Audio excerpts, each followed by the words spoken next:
تو میرے کریم آقا نے پوچھا صحابہ سے وہ بڑھیا اماں نہیں آ رہی؟ میرے کریم آقا رحمت للعالمین نبی تھے، ہر صحابی کا خیال رکھتے ہیں، امت کا خیال رکھتے ہیں۔ تو بتایا گیا یا رسول اللہ وہ تو بیمار ہے، فرمایا چلو ان کی طبیعت پوچھنے کے لیے چلتے ہیں۔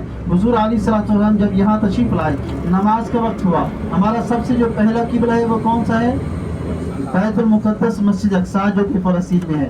تو اس ٹائم ہمارا قبلہ بیت المقدس تھا۔ حضور علیہ الصلوۃ والسلام نے اللہ سے دعا مانگی تھی، یا اللہ میری چاہت تو یہ ہے جس قبلہ تو میرے دادا سیدنا ابراہیم علیہ الصلوۃ والسلام نے بنایا، یا اللہ میں چاہتا ہوں یہ بندے تیرے ہیں، امت میری ہے، یا اللہ قیامت تک میری امت اسی قبلہ کی طرف عبادت کرتی رہے۔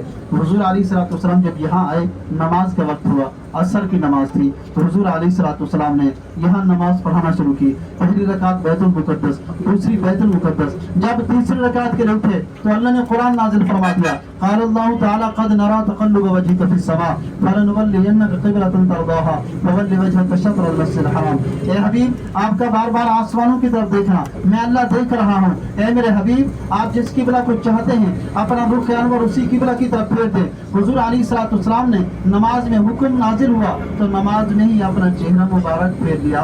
پہلی دو رکعت بیت المقدس کو پڑھی تھی، دوسری بیت اللہ کو پڑھی۔ اب سوال یہ پیدا ہوتا ہے اس مسجد کو مسجد قبلتین کیوں کہا جاتا ہے؟ فرمایا اس لیے کہ ایک نماز ایک ہی وقت میں دو قبلوں کی طرف پڑھی گئی، اس لیے اس مسجد کا نام مسجد قبلتین ہے۔